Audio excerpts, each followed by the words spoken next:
2 Kings chapter 6. Now the company of prophets said to Elisha, "As you see, the place where we live under your charge is too small for us.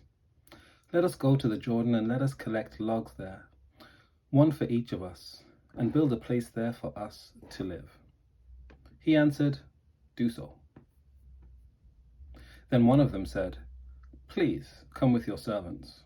And he answered, "I will." So he went with them. When they came to the Jordan, they cut down trees. But as one was felling a log, his axe head fell into the water. He cried out, "Alas, master, it was borrowed." Then the man of God said, "Where did it fall?" When he showed him the place, he cut off a stick and threw it in there, and made the iron float. He said, "Pick it up." So he reached out his hand and took it. Once, when the king of Aram was at war with Israel, he took counsel with his officers. He said, "At such and such a place shall be my camp." But the man of God sent word to the king of Israel, "Take care not to pass this place, because the Arameans are going down there." The king of Israel sent word to the place of which the man of God spoke. More than once or twice he warned such a place, so that it was on alert. The mind of the king of Aram was greatly perturbed because of this. He called his officers and said to them, "Now tell me, who among us sides with the king of Israel?" Then one of his officers said, "No one, my lord king.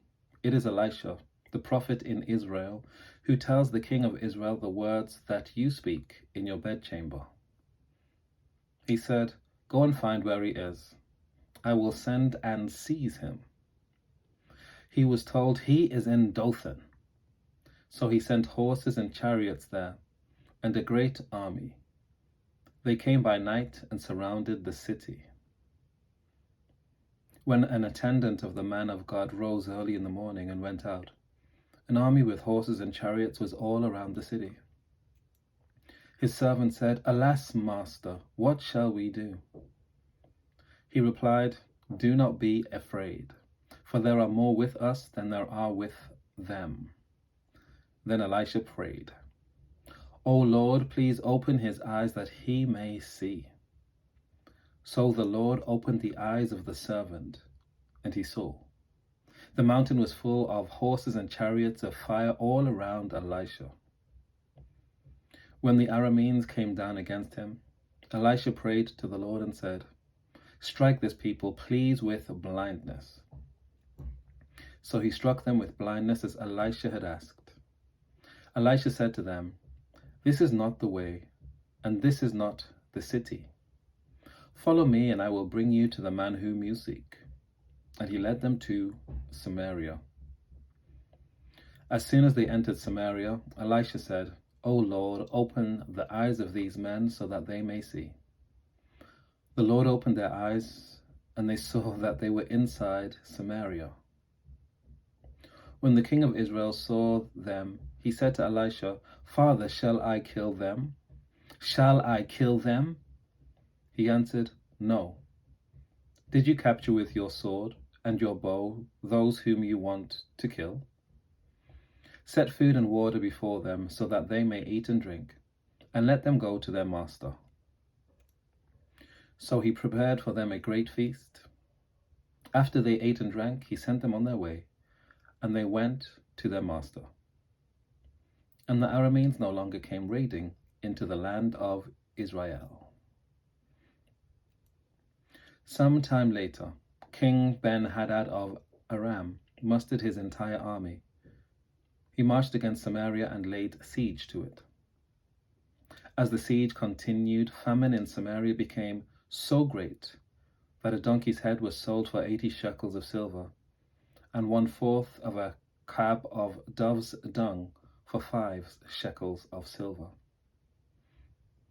Now as the king of Israel was walking on the city wall, a woman cried out to him, "Help me, my lord." He said, "No, let the Lord help you. How can I help you? From the threshing floor or from the winepress? But then the king asked her, What is your complaint? She answered, This woman said to me, Give up your son, we will eat him today, and we will eat my son tomorrow. So we cooked my son and ate him. The next day I said to her, Give up your son, and we will eat him.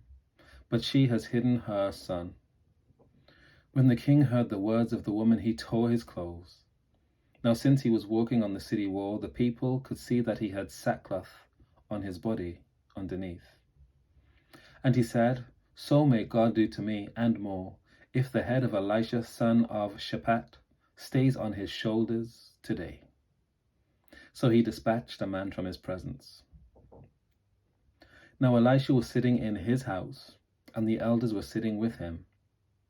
Before the messenger arrived, Elisha said to the elders, Are you aware that this murderer has sent someone to take off my head? When the messenger comes, see that you shut the door and hold it closed against him. Is not the sound of his master's feet behind him? While he was still speaking with him, the king came down to him and said, This trouble is from the Lord. Why should I hope in the Lord any longer? 2 Kings chapter 7. But Elisha said, Hear the word of the Lord. Thus says the Lord, Tomorrow about this time a measure of choice meal shall be sold for a shekel, and 2 measures of barley for a shekel at the gate of Samaria. Then the captain on whose hand the king leaned said to the man of God, Even if the Lord were to make windows in the sky, could such a thing happen? But he said, You shall see it with your own eyes, but you shall not eat from it. Now there were 4 leprous men outside the city gate, who said to one another, Why should we sit here until we die? If we say, Let us enter the city, the famine is in the city, and we shall die there. But if we sit here, we shall also die. Therefore, let us desert to the Aramean camp. If they spare our lives, we shall live, and if they kill us, we shall but die. So they arose at twilight to go to the Aramean camp. But when they came to the edge of the Aramean camp, there was no one there at all. For the Lord had caused the Aramean army to hear the sound of chariots and of horses, the sound of a great army, so that they said to one another, The king of Israel has hired the king of the Hittites and the king of Egypt to fight against us. So they fled away in the twilight and abandoned their tents and their horses and their donkeys, leaving the camp just as it was, and they fled for their lives. When these leprous men had come to the edge of the camp, they went into a tent, ate and drank, and carried off silver, gold, and clothing, and went and hid them. Then they came back and entered another tent, carried off things from it, and went and hid them. Then they said to one another, What we are doing is wrong. This is a day of good news. If we are silent and wait until the morning light, we will be found guilty. Therefore let us go and tell the king's household. So they came and called the gatekeepers of the city and told them, We went to the Aramean camp, but there was no one to be seen or heard there, nothing but horses tied, the donkeys tied, and the tents as they were. Then the gatekeepers called out and proclaimed it to the king's household. The king got up in the night and said to his servants, I will tell you what the Arameans have prepared against us. They know that we are starving, so they have left the camp to hide themselves in the open country, thinking, When they come out of the city, we shall take them alive and get into the city. One of his servants said, Let some men take 5 of the remaining horses, since those left here will suffer the fate of the whole multitude of Israel that have perished already. Let us send and find out. So they took 2 mounted men, and the king sent them after the Aramean army, saying, Go and find out. So they went after them as far as the Jordan.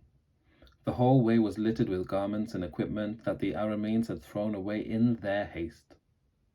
So the messengers returned and told the king. Then the people went out and plundered the camp of the Arameans. So a measure of choice meal was sold for a shekel, and 2 measures of barley for a shekel, according to the word of the Lord. Now the king had appointed the captain on whose hand he leaned to have charge of the gate.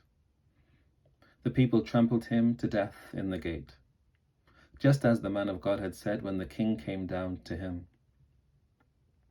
For when the man of God had said to the king, 2 measures of barley shall be sold for a shekel, and a measure of choice meal for a shekel, about this time tomorrow in the gate of Samaria, the captain had answered the man of God, even if the Lord were to make windows in the sky, could such a thing happen? And he had answered, You shall see it with your own eyes, but you shall not eat from it. It did indeed happen to him. The people trampled him to death in the gate. 2 Kings chapter 8. Now Elisha had said to the woman whose son he had restored to life, Get up and go with your household, and settle wherever you can. For the Lord has called for a famine, and it will come on the land for 7 years. So the woman got up and did according to the word of the man of God. She went with her household and settled in the land of the Philistines 7 years. At the end of 7 years, when the woman returned from the land of the Philistines, she set out to appeal to the king for her house and her land. Now the king was talking with Gehazi, the servant of the man of God, saying, Tell me all the great things that Elisha has done. While he was telling the king how Elisha had restored a dead person to life, the woman whose son he had restored to life appealed to the king for her house and her land. Gehazi said, My lord king, here is the woman, and here is her son, whom Elisha restored to life. When the king questioned the woman, she told him.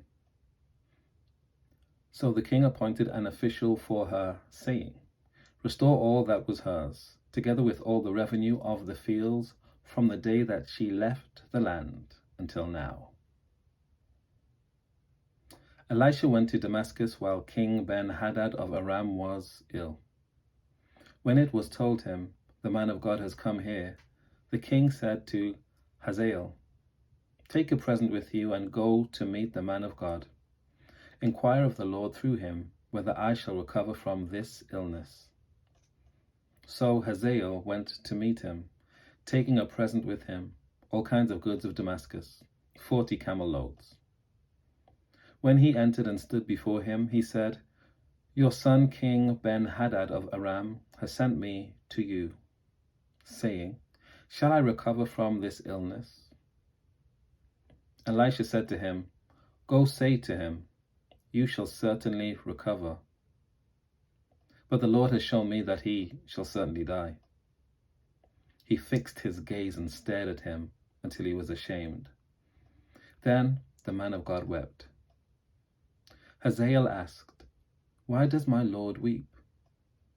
He answered, Because I know the evil that you will do to the people of Israel. You will set their fortresses on fire. You will kill their young men with the sword, dash in pieces their little ones, and rip up their pregnant women. Hazael said, What is your servant, who is a mere dog, that he should do this great thing? Elisha answered, The Lord has shown me that you are to be king over Aram.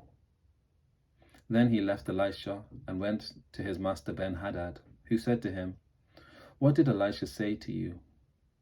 And he answered, He told me that you would certainly recover. But the next day he took the bed cover and dipped it in water and spread it over the king's face until he died, and Hazael succeeded him. In the 5th year of King Joram, son of Ahab of Israel, Jehoram, son of King Jehoshaphat of Judah, began to reign. He was 32 years old when he became king, and reigned 8 years in Jerusalem.